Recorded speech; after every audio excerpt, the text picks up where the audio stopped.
Welcome to Kenton's videos. Enjoy the video. You start by making your microphone and permissions ready. Grant the browser or app access so audio works.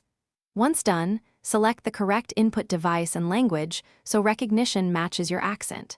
Next, open the Chatgpt experience that supports voice or enable the speech-to-text feature inside settings.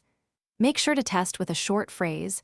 You'll hear feedback or a visual waveform. This immediate check prevents later stalls and makes the rest of the workflow reliable and fast.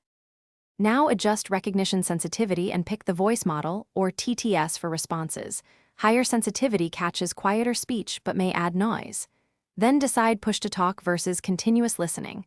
Push-to-talk reduces accidental triggers while continuous is hands-free. Practice phrasing.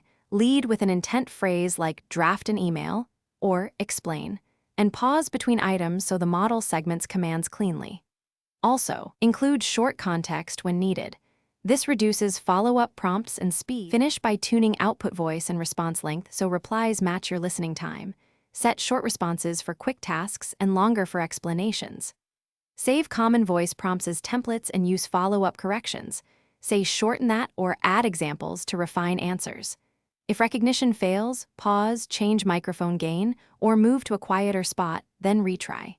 If problems persist, switch speech models or temporarily use typed input. That often isolates whether the issue is audio or the AI. Thanks for watching. Consider subscribing if we helped you.